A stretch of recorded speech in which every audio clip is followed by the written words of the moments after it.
Salut les amis, salut les amis.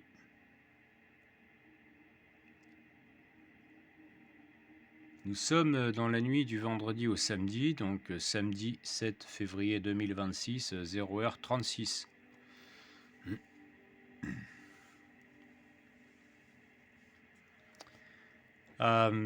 J'ai pas encore choisi le titre de cette vidéo, mais je pense qu'il sera assez explicite, parce que le sujet, je vais vite rentrer dedans. Ça faisait un petit moment en fait que j'avais idée d'en parler. Puis j'avais pas eu l'élan de traiter ce sujet jusqu'à présent. Et ça se présente aujourd'hui. Alors, c'est pas la première fois que j'entends ou que je lis des commentaires de beaucoup de ciblés en fait qui sont convaincus vraisemblablement que l'objectif de ce programme, ou que du moins les détracteurs ont pour objectif de les assassiner. Voilà. Ils essayent de me tuer, ils veulent me tuer, on a essayé de me tuer cette nuit, etc. etc. avec éventuellement la description d'attaques qui peuvent être particulièrement violentes, hein. Je pose aucun doute là-dessus. Je suis abonné, hein, au même type de traitement. Il se peut parfois qu'il y ait des choses qui soient alarmantes en fait, et qui soient justifiées, hein, enfin, ou du moins qui justifient le fait qu'on puisse penser de la sorte, hein, puisque c'est à mon sens fait pour.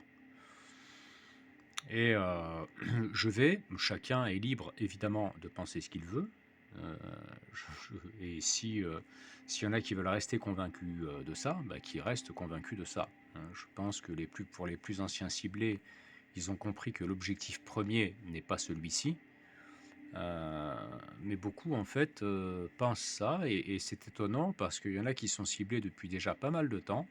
Ça peut être un an, 2 ans, 3 ans, etc. et qui restent convaincus, et même un peu plus, hein, et même plus longtemps, qui restent convaincus en fait que l'objectif premier, c'est de les tuer, c'est de les assassiner.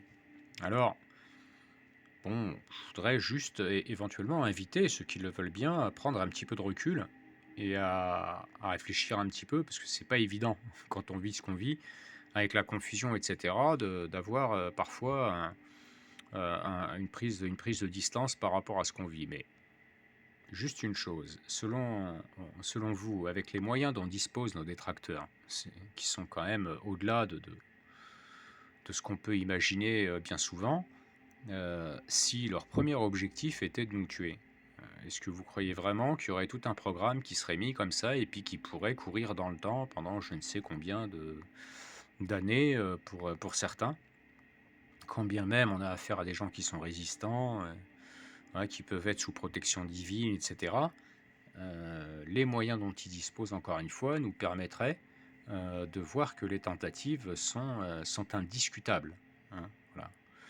Alors je prendrais pour exemple, et pour étayer ce que je dis, je prendrais cet exemple. Alors, si tu m'entends Aurélie, sache que je n'ai strictement rien contre toi. Voilà, il n'y a vraiment aucun souci, et qu'il n'y a pas là de critique vis-à-vis de toi. Il n'y a pas de critique non plus de ceux qui ont relayé cette information, mais juste d'exposer un fait, et puis d'essayer de faire de remonter un peu le fil de cette histoire, et puis d'essayer de voir, de voir en fait ce qui nous a amené en fait à arriver à parler de ça. Donc je parle d'Aurélie Ganga, qui, vous en avez tous sans doute entendu parler à un moment donné, qui a eu un accident, voilà, qui s'est fait renverser en fait. Je crois que c'était sur un passage piéton, j'espère que je ne me trompe pas, et que le feu, a priori, d'après ce que j'avais compris, en plus était rouge. Et là, d'emblée, que ce soit de Aurélie Ganga, ça a été relayé tout de suite par on va dire, ceux qui ont le plus d'influence un peu dans le domaine du harcèlement au réseau aujourd'hui, en tout cas, qui en parlent, Frédéric Laroche, entre autres. Même le docteur Couvreur, hein, que je salue bien, était tombé, selon moi, dans ce piège.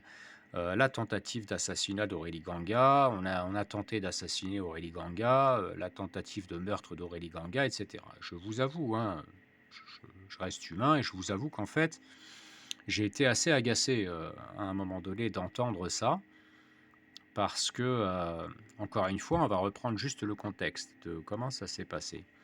On a affaire donc à vraisemblablement un chauffeur, parce que ça implique un chauffeur, qui est au volant d'un véhicule léger, qui est en pleine agglomération, donc c'est limité la vitesse à 45 km/h. Il s'est blindé de témoins autour. Pas possible de fuir dans un milieu comme celui-là de manière générale, et qui vient et qui percute sur un passage piéton, alors que je crois que le feu était rouge en plus, qui percute Aurélie Ganga. Alors c'est regrettable, évidemment, et c'est très traumatisant une expérience comme celle-ci. J'ai vu les images d'Aurélie Ganga, les photos où elle était en milieu hospitalier. On voyait bien que l'expression de son visage, elle était décontenancée, abasourdie, abattue, tout simplement. C'était assez terrible pour elle ce qu'elle vivait, surtout quand on est convaincu qu'on a essayé de nous tuer. Et à un moment donné, en fait, de comprendre une chose. En plus, elle avait du sang sur elle, etc. Donc c'est OK.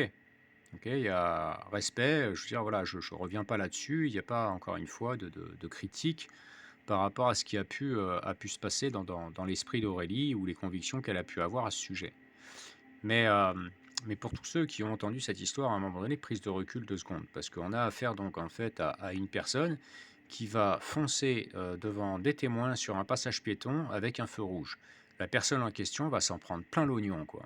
Ou elle s'en est déjà pris plein l'oignon, parce que quand on n'est pas maître de son véhicule, et qu'en l'occurrence, on vient percuter un piéton sur un passage clouté alors que le feu est rouge, c'est clair que, voilà, je ne sais pas juridiquement parlant jusqu'où ça va, mais tu as vu que même au niveau de son permis, je suis même pas certain qu'il puisse le garder derrière, quoi. Ou en tout cas, soumis à. Et il est évident qu'en plus de ça, la victime peut déposer plainte sans aucun problème et peut avoir des réparations pour préjudice en se portant partie civile. Voilà. Et peut avoir voilà, de très bonnes réparations. Et là, en l'occurrence, je me dis, si vraiment l'objectif c'était de l'assassiner, sincèrement, est-ce qu'on va utiliser ce moyen? Je crois en avoir, et pourtant j'ai un peu d'expérience dans le domaine, mais je ne donnerai pas plus d'informations là-dessus, que je n'ai jamais entendu parler d'un piéton renversé sur un passage piéton, en fait, par un véhicule et qui en est décédé. Des blessures qui peuvent être conséquentes, voilà, avec des séquelles, etc., mais décédé jamais. De plus, si je ne me trompe pas, je crois que c'est les instigateurs, vraisemblablement, d'après l'histoire d'Aurélie Ganga, mais je ne suis pas, à 100% sûr de ce que je dis, serait d'Afrique, de son pays d'origine, vraisemblablement, et très haut placé, hein, dans la hiérarchie, dans le pouvoir, en tout cas de son pays. Pour ceux qui connaissent un petit peu, les Africains, ils ne sont pas du genre à passer par le point Z, puis le point W, puis le point X pour aller du point A au point B. En règle générale, c'est cash. On va là où il faut. C'est-à-dire qu'on a envie d'assassiner quelqu'un, d'ailleurs que dans n'importe quel pays, j'ai envie de dire, et n'importe quelle ethnie, on a envie d'assassiner quelqu'un, on ne va pas passer par je ne sais plus, je ne sais pas. Ou alors on a un intérêt à ce que ça dure longtemps, à se servir de la souffrance de la personne, etc., pour à terme la tuer. Mais encore une fois, ça signifie que l'objectif premier, c'est pas ça. Voilà. Donc juste pour cette histoire, moi j'entendais la tentative d'assassinat, on a essayé de tuer Aurélie Ganga, puis il y avait eu une création d'une caisse Tipeee en plus pour aider Aurélie Ganga. Et je vous avoue que ça m'a un peu agacé parce qu'à un moment donné, on n'entendait parler que de Aurélie Ganga, quand bien même, encore une fois, c'est indiscutable ce qu'elle a vécu, c'est regrettable et c'est très traumatisant, c'est évident. Mais à un moment donné, c'est comme s'il y avait que Aurélie Ganga qui était la plus souffrante en fait de tous les ciblés. Il faut savoir que parallèlement, au même moment que ce qui avait été vécu dans cette expérience, bah, il y a des ciblés en fait qui étaient en passe de devenir SDF, qui étaient mis à la porte, certains qui se voyaient retirer leurs enfants, certains qui subissaient des agressions effectivement d'une violence inouïe, certains qui se retrouvaient, voilà, bon, il y a plein d'exemples et je ne voudrais pas donner des exemples, mais avec des souffrances qui sont radicales. Et rien que si on doit prendre cet exemple d'une personne qui va se retrouver SDF, qui n'a même pas de voiture pour dormir dedans du jour au lendemain, je peux vous dire que c'est d'une violence inouïe la rue, inouïe. Et en matière de vulnérabilité, si on l'était déjà un peu avant, là on l'est puissance 1000, quoi. Voilà. Donc, de faire par exemple, et je crois que l'intention était louable quelque part, encore une fois, mais sans prise de recul, de faire une caisse Tipeee pour Aurélie Ganga, par exemple, encore une fois, pour prendre ce sujet, et il n'y a pas de critique derrière, c'est encore une fois une constatation de fait et une mise, voilà, une mise en perspective. Alors qu'effectivement, elle était sûre, en déposant plainte contre le chauffeur en question, sûre de pouvoir avoir réparation de préjudice. Et à côté de ça, en fait, on n'a jamais eu à créer une caisse Tipeee pour des gens qui étaient en passe de devenir SDF ou qui avaient des difficultés qui les amenaient en fait à certainement aller vers la déchéance et la mort très rapidement, quoi. Et d'ailleurs, je pense que on aurait beau faire des caisses Tipeee pour un tel ou un tel, elles seraient jamais remplies. Et il ne se passerait pas grand-chose selon moi parce que la majorité d'entre nous tous sommes bien touchés au niveau du porte-monnaie en tant que ciblé. Et donc, il est très difficile en fait de venir en aide à autrui puisque on a déjà du mal en fait à gérer pour nous-mêmes, hein. Il n'y a pas d'égoïsme là-dedans, mais voilà. Donc, on va pas rester sur cette histoire là, en l'occurrence, c'est pas l'objectif, et je voudrais pas passer pour celui, voilà, qui, encore une fois, qui fait le vilain sur cette histoire et qui vient critiquer à droite ou à gauche. Je crois qu'en fait, on n'a pas eu la vision on n'a pas là la vision réelle de ce qu'ils veulent et de ce qu'ils cherchent dans un premier temps. Je crois que les instigateurs en question sont très au fait, que ce soit des lois du karma, que ce soit des règles liées au jugement dernier. Vous l'expliquerez comme vous voulez, mais sur un point de vue, je dirais, occulte, on peut dire même sur un point de vue ésotérique, ils sont très initiés, et c'est comme si en fait ils prenaient le minimum de responsabilité. Alors, ils payeront, hein, quoi qu'il arrive, hein, mais comme s'ils prenaient le minimum de responsabilité lié à ce qui va arriver. Il y a une loi immuable, on va dire, quelque part dans cet univers, c'est la loi du consentement. Et vous verrez qu'il joue énormément en fait sur le consentement, alors non éclairé sans doute, inconscient souvent, mais il joue en fait sur le consentement, c'est-à-dire qu'à un moment donné, l'objectif c'est de nous faire consentir nous-mêmes, par nos choix au fur et à mesure du temps, à prendre tel et tel chemin qui nous amène vers là où il souhaiterait qu'on aille, hein. Que ce soit l'erreur juridique parce qu'à un moment donné, on va péter les plombs. Parce qu'on va insister absolument à vouloir convaincre un tel et un tel dans notre famille, dans nos proches, les agents de police ou autres, que ce qu'on vit c'est réel, avec l'état de stress qu'on a, etc. Vous savez où ça va nous mener, parce qu'à un moment donné, tous nos choix quotidiens, consécutifs, là où on met notre attention, ce qu'on alimente en règle générale, nous amène à la dépression, nous amène à l'envie de suicide, etc., etc., etc., psychiatrie, etc., etc. Voilà. Donc l'objectif pour eux, en fait, c'est véritablement de faire ce qu'on appelle, et ce qui est exposé dans le site harcèlementenréseau.fr, j'en avais déjà parlé, je mettrai le lien, de la décomposition psychologique. L'objectif, il est clair, on voit bien que c'est nous faire péter les plombs pour nous discréditer nous-mêmes, en fait, et aller vers ces voies qui sont finalement l'élimination sociale, à coup sûr, hein. De toute façon, hein, la déchéance, l'élimination sociale, tout ça dans la souffrance, hein, évidemment. Donc, comme si c'était une forme de punition sévère qui dure dans le temps et qui est faite pour durer dans le temps, et tout ce système-là a été mis pour que ça dure dans le temps. Regardez bien, hein, il y a des ciblés, on va dire qu'il y en a qui sont plus résistants que d'autres, mais les ciblés, ça fait 25 ans, 30 ans. À un moment donné, vous comprenez bien que c'est totalement ridicule de dire que l'objectif, c'était de les assassiner, quoi. Parce qu'on aurait vraiment affaire à certainement les plus mauvais stratèges du monde, quoi, voilà, je crois que vous m'aurez compris. Alors, si on regarde la décomposition psychologique, je reprends juste quelques lignes, parce que tant qu'à faire, autant lire plutôt que... Alors, vous verrez sans doute pas les lignes, je mets l'écran pour que je puisse lire, mais...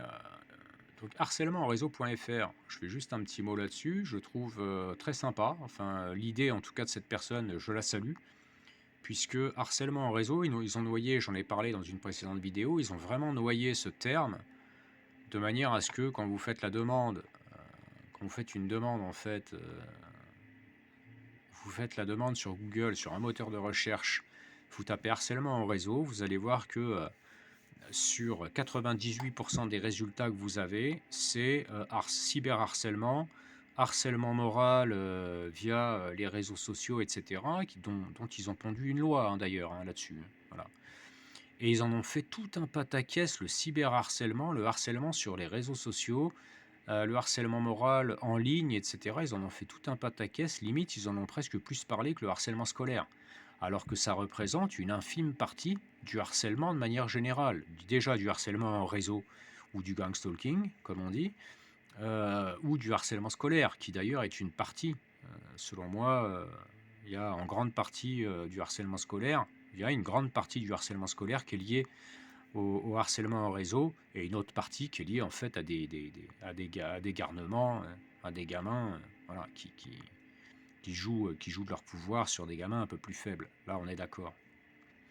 Mais il y en a une partie, selon moi, qui est liée au harcèlement en réseau. Ça ne concerne que mon avis. Et donc, en fait, harcèlement en réseau, systématiquement, on tombait que sur ce genre de choses.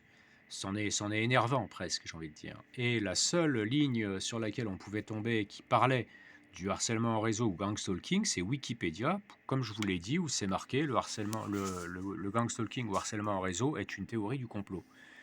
Voilà, donc ils ont totalement noyé en fait, et je pense que c'est tout à fait, voilà, ça a été travaillé pour totalement noyer ce terme sous des fausses, voilà, des fausses interprétations et des choses qui ne sont pas du tout en lien avec le harcèlement en réseau. Donc la personne qui a créé ce site a eu l'intelligence de mettre harcèlement en réseau.fr, et donc ça va sortir à la 7e ou à la 8e ligne dans nos résultats de recherche. On va quand même pouvoir tomber sur quelque chose qui est simple, mais explique clairement en fait ce qu'est le harcèlement en réseau. Voilà. Donc j'en ai suffisamment parlé maintenant. Voilà, je salue cette personne qui a eu cette présence d'esprit. Donc quand on va voir la décomposition psychologique, c'est expliqué comme suit. Une exclusion programmée. Si les méthodes de harcèlement prises dans leur singularité peuvent sembler anodines, elles n'en sont pas moins redoutables. Appliquées sans relâche, elles vont créer chez la personne ciblée un état de stress permanent qui génère, au fil du temps, des pathologies dites de syndrome stress post-traumatique que l'on retrouve plus généralement chez les personnes qui ont été victimes ou témoins d'événements traumatiques. Le principe de la méthode de la décomposition psychologique est très simple. Pour la comprendre, il suffit de suivre à la lettre les valeurs de la psychologie positive et d'appliquer son exact contraire. C'est-à-dire que l'individu ciblé, va au quotidien subir des moments de dépréciation au lieu de valorisation, de dénigrement au lieu de reconnaissance, de refus au lieu d'accord, de mésentente au lieu de dialogue, d'attitude agressive au lieu de courtoisie. La liste est longue. Alors, donc, alors il y a les fautes, mais voilà, d'où puise tout individu son optimisme, sa confiance en soi, son sentiment de bien-être, d'allégresse et de bonheur. La psychologie positive nous parle d'interaction avec le monde, d'insertion sociale, de reconnaissance professionnelle, d'accomplissement sportif, d'accomplissement de projets de toute nature qu'ils soient, de groupement familial ou amical, de projets d'avenir, d'espérance, de la foi d'un futur proche meilleur. Le principe de la décomposition psychologique va s'attacher à détruire tous ces éléments qui pourraient, même dans une infime mesure, apporter de l'espérance à la personne ciblée. L'organisation du harcèlement en réseau est d'une telle force qu'il va être possible dans une démocratie comme la France d'écarter progressivement un individu et d'arriver à l'exclure, socialement, dans l'impunité la plus totale. C'est un travail de longue haleine impliqué sans relâche. Voilà. Donc après, voilà, ça répète un petit peu ce que l'on dit. Et alors là, on est en train de parler de gangstalking ou harcèlement en réseau, mais il y a évidemment ceux qui vivent la V2K, les attaques électromagnétiques. Il y en a, c'est le combo complet, voilà. Il y a des ciblages qui sont particuliers, qui sont liés à, je pense, à Régis, qui entend voilà, des voix liées en fait systématiquement à l'utilisation des écrans. Mais lui, son travail en fait passe par les écrans. Son travail et ses loisirs passent par les écrans. Donc c'est un peu incontournable, en tout cas en matière de travail. Et il va pouvoir entendre à longueur de temps, un peu comme la V2K, à longueur de temps, totalement, tout le temps, de la haine en barre. C'est un programme de fou. Sans arrêt, des propos qui sont extrêmement haineux, qui sont violents et tout. Donc on peut éventuellement feindre de ne pas les entendre pendant un moment, Et au bout d'un moment, c'est quelque chose de, voilà, qui vous empêche toute forme de concentration, qui est un harcèlement, hein, quoi qu'il en soit. Donc les résultats sont toujours les mêmes dans ce qu'ils cherchent à provoquer. Là, en fait, si je regarde, je vais prendre juste ce petit paragraphe-là, parce que ça explique à peu près convenablement ce que je souhaite dire.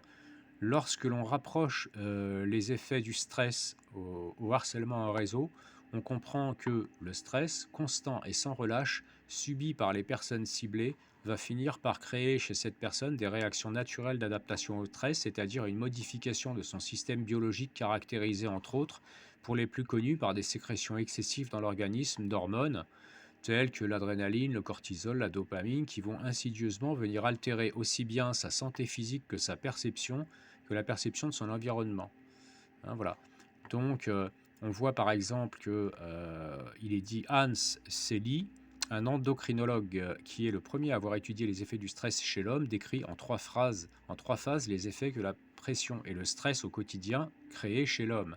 La phase d'alarme, lorsque la personne se retrouve confrontée pour la première fois à un stress anormal. La phase de réaction, lorsque la personne essaye de trouver un équilibre ou une solution à la situation qu'elle subit. La phase d'épuisement, c'est l'incapacité à contrôler les éléments auxquels elle est confrontée, qui va entraîner chez cette personne une réaction endocrinienne, c'est-à-dire une modification des sécrétions hormonales qui vont sur le long terme venir modifier sa façon de penser, sa façon de percevoir son environnement, son futur, et ainsi que ses réactions, influer sur ses réactions. Voilà. Donc, évidemment, on n'a peut-être pas besoin de lire tout ça pour savoir de quoi il en retourne. Donc encore une fois, moi je reviens sur l'objectif qui est recherché en fait par ces instigateurs. L'objectif qui est recherché, c'est pas de nous tuer directement. L'objectif qui est recherché en fait, c'est de créer ce stress au quotidien, sans relâche, en permanence et à répétition, et en fait d'attendre paisiblement que ce soit l'inconscient de l'individu qui fasse le reste. Parce qu'à un moment ou à un autre, il y a un effet ressort. Voilà. Qu'on soit costaud, qu'on soit... Voilà. Le fait de lutter, en fait, c'est de rentrer dans les pièges, hein, dans ces pièges-là. Donc, la phase d'alarme, c'est ça, quand on a l'impression que la personne s'en sort bien, ou qu'elle peut être dangereuse pour le système, qu'elle a tendance éventuellement à balancer. Je pensais à Rolly Ganga, qui je crois était journaliste à l'origine, donc pouvait peut-être avoir des réseaux de connaissances, avait peut-être la capacité d'écrire des articles ou de publier quelque chose, je ne sais pas, j'en sais rien, ce qui pouvait se passer dans la tête des instigateurs à un moment donné, c'est de provoquer ce qui n'a pas suffisamment été provoqué sans doute, encore une fois, de forcer sur une phase d'alarme. Cette phase d'alarme, en fait, qui va faire que ça réveille un stress, ça provoque un stress. D'ailleurs, si on étudie un petit peu le phénomène du stress, on voit qu'un pic de stress, même s'il a tendance à dégonfler dans les jours qui suivent, en fait, peut avoir des effets qui se répercutent sur une longue durée, hein, sur l'ensemble de l'organisme, l'inconscient, etc. Donc c'est une peste, une forme de peste, hein, de manière générale. Surtout ce type de stress-là où on est impuissant, hein, ce qui a été expliqué c'est la phase, on atteint la phase d'épuisement à un moment donné. Voilà. Quand on a tenté en fait de vouloir rétablir la justice et qu'on a vu qu'on rétablissait tout l'inverse de la justice, ce programme est fait pour, ben, en fait on atteint la phase de l'épuisement où là, justement, encore une fois, c'est le mouvement ressort de l'inconscient qui font que soit on va dans la dépression, soit on va dans la violence, soit on va dans l'annihilation de sa propre personne, quoi. Voilà. Donc voilà l'objectif clair de, de ce programme, en fait, qui vient cibler les gens. Alors on est bien d'accord que si on vient à décéder, les instigateurs ne verseront pas une larme, on est bien d'accord. On est bien d'accord que pourquoi pas, oui, en arriver là, pourquoi pas. D'ailleurs, moi je parle même de salles de paris à très haut niveau, où voilà, on peut parier sur les cibles en fonction de leur profil psychologique, etc. Où là, encore une fois, il peut y avoir des jeux d'argent d'une forme d'élite, entre guillemets, hein, parce qu'aujourd'hui, il n'y a plus rien c'est plutôt péjoratif qu'autre chose quand on parle d'élite. Hein. Voilà, donc on peut dire, j'ai une amie ciblée il n'y a pas longtemps qui me dit oui, mais moi je ne veux pas écarter cette hypothèse que leur but c'est de me tuer. Je dis ok, pas de problème. Mais il est important de voir en fait l'effet que ça produit chez nous. Parce qu'à partir du moment où on est convaincu qu'on veut nous assassiner, croyez-moi bien qu'encore une fois, qu'on soit costaud ou pas, ça génère une forme de stress, hein, au quotidien et cette forme de stress au quotidien va nous amener indubitablement, même si c'est long, va nous amener dans la durée exactement là où ils veulent qu'on aille. Donc, bah, finalement, comme eux, ils jouent sur la décomposition psychologique, l'objectif pour nous, avec le même degré de non-stopisme, hein. Si on doit développer une folie, c'est bien celle-là, hein. C'est en fait ce même degré de sans relâche et non-stopisme de mettre notre attention systématiquement sur des choses qui valorisent, sur la psychologie positive. Voilà. Autant que faire se peut, hein. C'est-à-dire qu'on va pouvoir voir sans doute des relations qui s'étiolent, on va pouvoir voir sans doute effectivement des choses qu'on va perdre, des choses en fait qui nous apportaient du bien, qu'on ne va plus pouvoir, on va plus pouvoir pratiquer telle ou telle activité, etc. C'est bien possible. Mais dans ces cas-là, en fait, toujours garder l'espoir, la direction et l'attention sur le fait qu'on peut trouver autre chose et s'adapter de manière à toujours rester dans des phénomènes de psychologie positive, de contrebalancer, d'avoir des contre-mesures systématiques, quotidiennes, régulières. Et voilà ce qui va nous permettre en fait de tenir dans la durée et de s'en sortir sans développer des troubles, de, de- des troubles profonds, hein, voilà, hein, des troubles avec le temps dont on ne sera même pas conscient, mais par contre, croyez-moi bien que notre entourage le verra très bien, quoi. Hmm. Voilà, donc, comment ne pas perdre contact avec la réalité quand on vit ça à répétition au quotidien en permanence et qu'en plus on est convaincu qu'on veut nous assassiner? Alors moi je vous parle en fait vraiment à chaque fois, le plus souvent en fait, ce que je dis c'est lié à mon expérience personnelle. Je suis passé à un demi-cheveu, hein, voilà, de glisser vers ça en fait et pour moi c'était trop tard. Pour moi j'étais parti dedans, j'étais déjà sur un chemin de non-retour possible. J'étais à une nanoparticule, hein, voilà, c'est le petit clin d'œil, à une nanoparticule de et à un moment donné, j'ai lâché prise avec tout ça, quoi. Je dis: «Mais on arrête maintenant», parce que moi les phases d'alarme, elles ont été nombreuses. Mais je peux vous donner un exemple, c'est que, par 2 fois, sur mon véhicule, en fait, je ne sais pas comment ils avaient réussi à faire ça, c'était tout à fait étrange. C'est comme si j'avais eu un aquaplaning, à 120 km/h ou 130 km/h. Sur l'autoroute, j'ai le véhicule qui part de 2 mètres, 2,50 m sur la gauche, d'un seul coup, hein. Sans coup de volant, sans rien, il y a pas de vent, il y a que dalle, hein. Et je vous dis comme un aquaplaning, il y a le véhicule est parti tout seul sur la gauche. J'ai juste vu le véhicule glisser et là je me suis dit: «Bon, bah, c'est bon, s'il y a une bagnole, c'est foutu, quoi». Et donc il y avait pas de voiture. Ayant compris qu'ils avaient cette possibilité de le faire, ça a généré un gros stress, hein. Bah, je roulais tout le temps sur la voie du milieu, en fait. Et une deuxième fois, j'ai eu exactement la même chose, ça a décalé sur la droite. De 2 mètres, 2,50 m, pour moi, je me tapais la rambarde. Pour moi, c'était clair, je me voyais dans la rambarde. Et en fait, je passais à quelques centimètres à peine de la rambarde. Et hop, j'ai réussi à redresser le véhicule, en fait, et à continuer ma route. Ce qui s'est passé derrière, en fait, c'est que j'étais en train de me demander si j'allais pouvoir continuer à utiliser mon véhicule, quoi. J'étais en psychose complète, hein. J'étais sur l'autoroute, je roulais des fois sur la bande d'arrêt d'urgence. J'étais à 60 km/h sur la bande d'arrêt d'urgence tellement j'avais peur de. Alors avec tous les inconvénients que ça peut avoir, parfois la vis dans un pneu, etc., quoi. En feu de détresse, etc. Donc j'étais dans une phase de stress et puis derrière, il me provoquait également des endormissements quand j'étais sur des longs trajets comme ça, mais des endormissements qui me paraissaient quand même assez brutaux. Ce qui veut dire que, bah, j'ai pris des risques, à des moments, j'étais à 2 doigts de du pet, hein.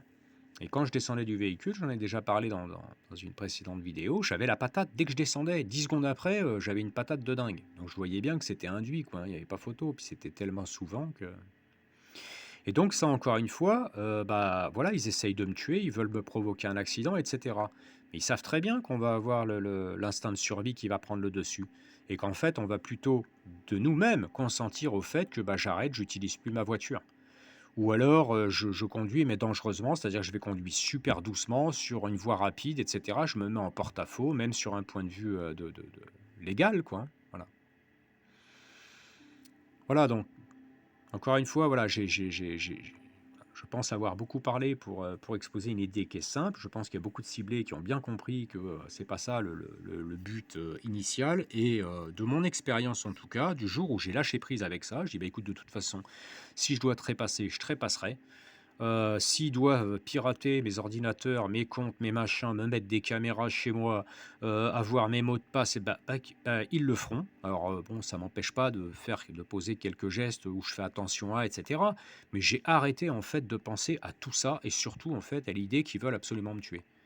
Et ben depuis, je peux vous assurer que j'arrive en fait à vivre cette expérience de façon totalement différente de ce que je la vivais avant, c'est-à-dire qu'avant c'était insupportable, tout simplement. Et aujourd'hui, c'est arrivé à un degré de supportabilité, quand bien même on essaye d'attirer mon attention systématiquement sur ce phénomène, tout le temps, hein. C'est un sport de haut niveau, hein. Là, maintenant, tout de suite, acouphènes, douleurs, théâtre en face de moi, voilà, les phares, les voitures passage, bon, j'en passe et des meilleurs.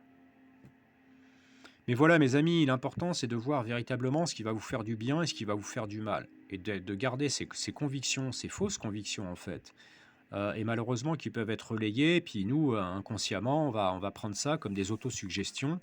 Et on va rentrer ça dans notre inconscient, comme quoi, comme quelque chose de complètement acquis, comme quoi l'objectif, c'est ça et ça. Et ça ne nous rendra pas service. Au contraire, ça va aller beaucoup plus vite, ça nous amène beaucoup plus vite là où ils veulent que l'on aille, mes amis.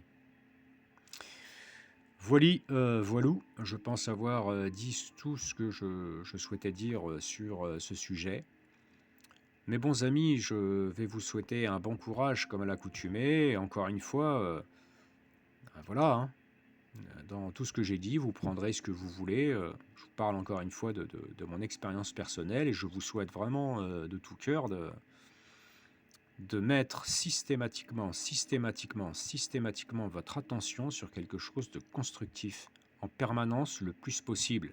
Des fois, c'est quasi impossible, on est d'accord. Eh ben, vous mettez les contre-mesures dans la foulée. Prenez soin de vous, les amis. Prenez soin de vous. À bientôt.